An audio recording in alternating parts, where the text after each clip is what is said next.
कैसे हैं आप? मैं हूं संगीता और मेरे चैनल डेली लाइफ 9749 के एक और रेसिपी ब्लॉग में आपका हार्दिक अभिनंदन है। आइए चलिए बनाते हैं आज कुछ नया। अपनी आज की डिश बनाने के लिए हम गैस पर एक कढ़ाई चढ़ाएंगे और उसमें ये 1 कटोरी पानी डाल देंगे।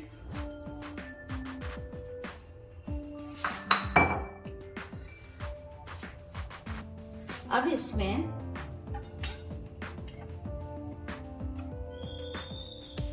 आधा चम्मच के करीब नमक डालेंगे, आधा चम्मच के करीब ही ये चिली फ्लेक्स डालेंगे,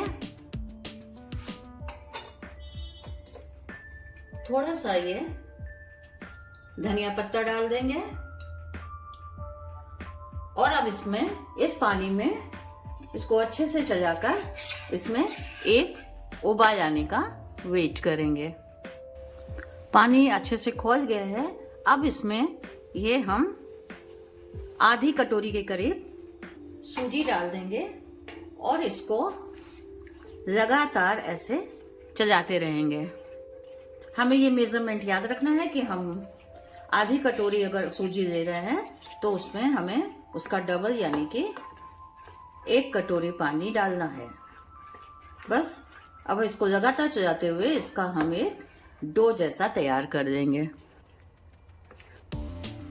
ये देखिए, इस तरह लगातार चलाते हुए सूजी का एक बिल्कुल आटे की तरह एक डो जैसा तैयार हो गया है। बस अब हम इस स्टेज पर इस गैस को बंद कर देंगे और इसको थोड़ा ठंडा होने देंगे। ये देखिए, ये डो अब ठंडा हो गया है।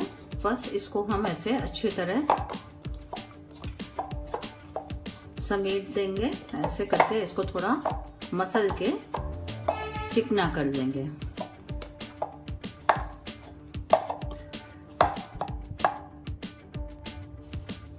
बस अब हम इस डो के ऐसे छोटी छोटी गोलियां लेकर ऐसे गोल गोल करके बस अंगूठे से ऐसे दबा के इस टाइप के पास्ता टाइप के बना देंगे। एक और मैं आपको बनाकर दिखा देती हूँ। नींबू से भी छोटी ऐसे गोली देंगे। हाथ को थोड़ा सा ग्रीस जरूर कर देंगे जिससे कि ये डो हमारे हाथों में नहीं चिपकेगा। बस ऐसे करके और ऐसे बीच से दबा के ऐसे गोल गोल पास्ते की तरह बना के सारे डो की गोलियां बना के रख देंगे।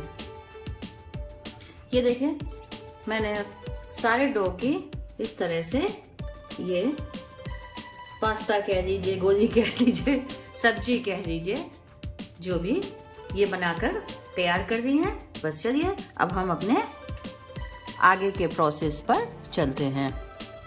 ये देखिए, ये मैंने 2 मीडियम साइज के प्याज, 2 टमाटर और 4 हरी मिर्च ये काट के रखी हैं। अब हम इन सबको मिक्सी के जार में डालकर इसका एक पेस्ट बना लेंगे।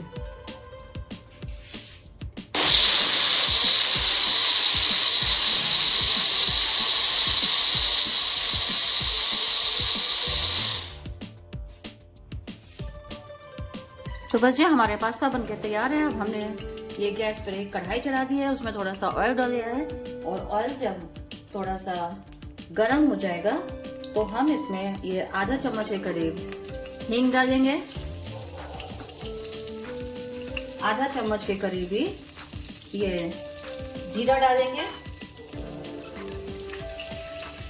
अच्छे से चला देंगे। अब अगर आपके घर में मीठी नीम खाई जाती है तो आप यहाँ पर ये मीठी नीम भी डाल सकते हैं। मैंने इस समय मीठी नीम नहीं डाली है। ये थोड़ा सा अदरक लहसुन का पेस्ट डाल देंगे, अच्छे से मिक्स करेंगे।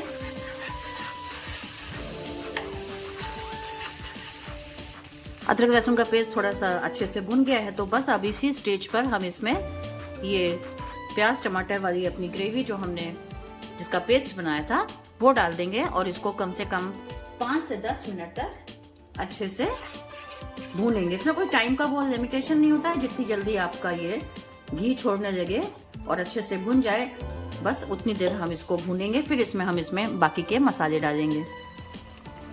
ये 50% मसाला हमारा भुन गया है, तो इस स्टेज पर हम इसमें थोड़े से मसाले डाल देते हैं। आधा चम्मच के करीब ये हल्दी पाउडर, आधा चम्मच के करीब धनिया पाउडर, ये थोड़ी सी लाल मिर्च आप अपने टेस्ट के अनुसार डालें, क्योंकि हम पहले भी हरी मिर्च इसमें डाल चुके हैं। और ये आधा चम्मच के करीब सब्जी मसाला है जो मैं इसमें डाल रही हूँ। और नमक भी हम इसमें डाल देंगे। हमने अपने पास्ता में भी नमक डाला है, इससे हम नमक इसमें थोड़ा हिसाब से, अंदाज से ही डालेंगे, जितना हमारे यहाँ खाया जाता है। बस अब इसको अच्छे से मिक्स करके 1-2 मिनट और भून लेंगे, जब तक कि ये मसाला हमारा तेल ना छोड़ने लगे। ये मसाला हमारा अच्छे से भुन गया है। बस अब इसमें अंदाज से हम थोड़ा पानी डालकर इसकी ग्रेवी बना लेंगे। ये मिक्सी के जार में जिसमें मसाला पीसा था उसी में मैंने ये पानी दे दिया है, और बस इसको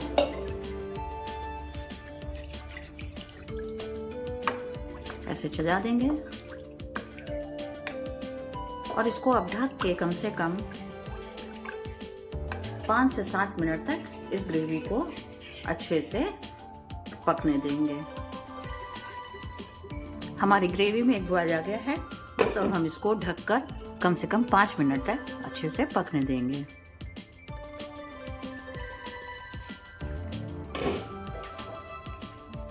पाँच मिनट हो चुके हैं। हम अपनी ग्रेवी को अच्छे से चला कर देखते हैं। हमारी ग्रेवी देखिए कितने अच्छे से थिक हो गई है।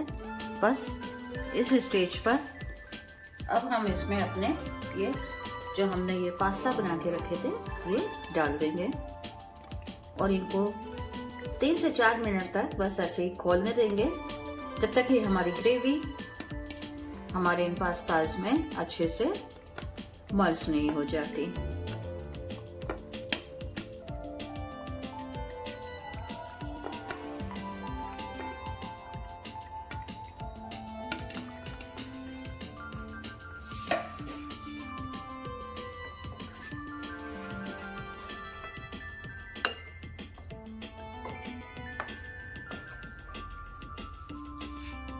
देखिए बस 5 मिनट हम इसको और खोलने देते हैं।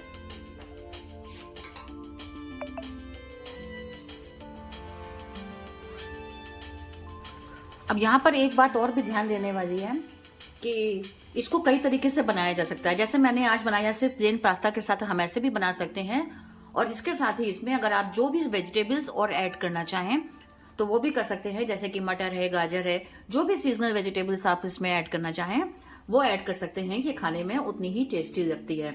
मेरा मन आज इसको बिल्कुल सिंपल तरह से, ऑथेंटिक तरीके से आपको बनाकर दिखाना था, इसलिए मैंने इसमें और किसी वेजिटेबल को ऐड नहीं किया है। आप अपने टेस्ट और अपनी चॉइस के अनुसार कोई भी वेजिटेबल इसमें ऐड कर सकते हैं। खासतौर से जाड़े के सीजन में इसमें अगर हम मटर वगैरह डाल दें तो ये और भी टेस्टी बन जाती है। बस हमारी सब्जी पूरे अच्छे तरह से तैयार हो गई है। अब हम लास्ट में इसमें थोड़ी सी ये हरी धनिया ऊपर से बारीक कटी हुई डाल देंगे। अगर आपका मन है तो आप इसमें घर की बनी हुई क्रीम वगैरह भी, आप जितना रिच बनाना चाहें ऐसा बना सकते हैं। इतना तो आप समझ ही सकते हैं कि ये हमारी पर्सनल चॉइस होती है कि किसी भी सब्जी को हम कितना हेल्दी रखना चाहते हैं और कितना उसको रिच और टेस्टी बनाना चाहते हैं। तो चाहे तो इसमें और भी वेजिटेबल्स यूज करें, इसमें ऊपर से आप क्रीम वगैरह भी डाल सकते हैं। ये total up to your choice. तो उम्मीद ही नहीं, विश्वास है कि आपको ये मेरी रेसिपी जरूर पसंद आई होगी।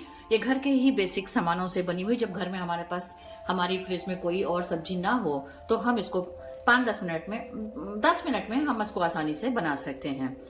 तो मुझे पूरा विश्वास है कि आप ये एक बार इस रेसिपी को अपने घर में जरूर ट्राई करेंगे और मुझे कमेंट में जरूर बताएंगे कि आपको ये रेसिपी कैसी लगी। तो मिलते हैं नेक्स्ट रेसिपी व्लॉग में। तब तक के लिए खुश रहे, स्वस्थ रहे, आबाद रहे। जय भारत।